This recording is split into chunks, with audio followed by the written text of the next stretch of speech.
maybe the thing you're most scared of is exactly what you should do. I love what I do still. I have passion for it. Whatever it was, I just tried to dominate it. In a place I've always been trying to get to.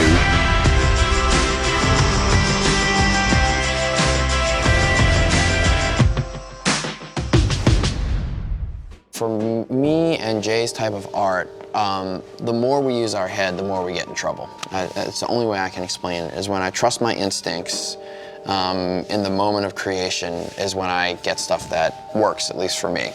What I had to do was stop writing in the computer because whenever I write something, I could go back up and look at it and hate myself and criticize myself for how bad it was.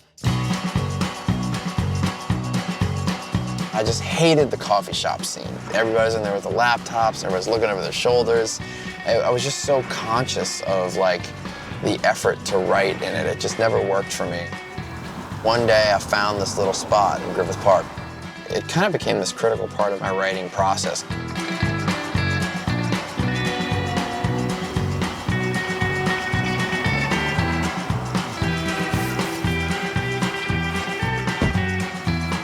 All right. Welcome to my office. Step inside. There's a door right here.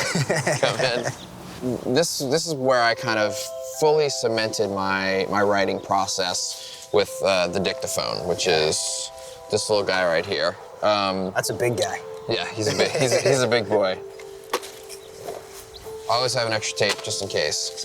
And then when I know it's time to write the movie is when it exists in this form. Oh, nice. Which is the name of the scene, and a basic description of what the scene is about.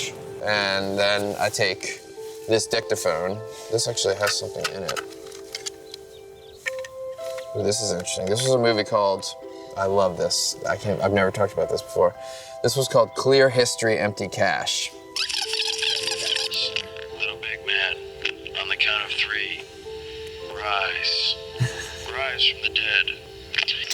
So basically, that's how I write these scripts. What would happen is I couldn't go back and judge myself because, first of all, I couldn't see it. And I started just going on my instinct, and I started following this rule of what do you want to see next? If I were writing the script of what's happening right here, you know, I'd be like, Elgin and Mark get out of the car, and they walk over, and he introduces them to the office. Mark Cohen, this is where I've been writing scripts for a long time. I came up with this dictaphone idea. Elgin looks at him with a smile, slightly sarcastic, and says, boy, they don't make them that big anymore, you know? And then I'll get stuck, and I'm like, this is feeling weird.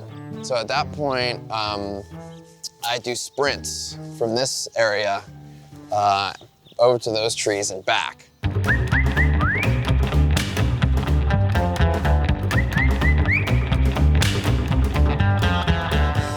I try to write the scripts in terms of when they're actually written in no more than a week for the first draft. And so what happens is I get pretty bad dialogue. All the characters tend to talk the same because I'm talking them into the dictaphone, but you get impeccable pacing because you're kind of living the movie, you know? I find that taking a year to write a draft, you get lost in the sea of pacing. You're just like, where am I? I don't know what I need. You know?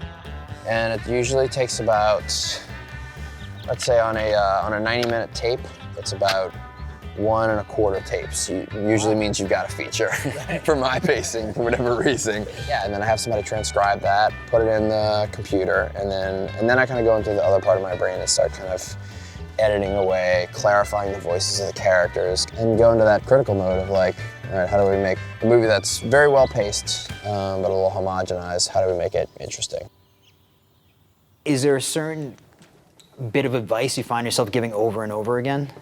The biggest advice I give to young filmmakers is unless you are some sort of ridiculous genius, your first 5 to 10, maybe 15 movies are gonna suck. and that is absolutely okay, and it should be that. So make them quickly and make them cheaply with your friends. There's no excuse for not making movies every weekend with your friends for $5, little 5-minute short films until you figure out what you're good at, And then once you discover that nugget, that one little moment, even if it's a 12-second piece of a scene, once you see that play in front of an audience and see them laugh or cry or whatever it is you're going for, take that microcosm and expand on it, because that probably is what you uniquely have to offer.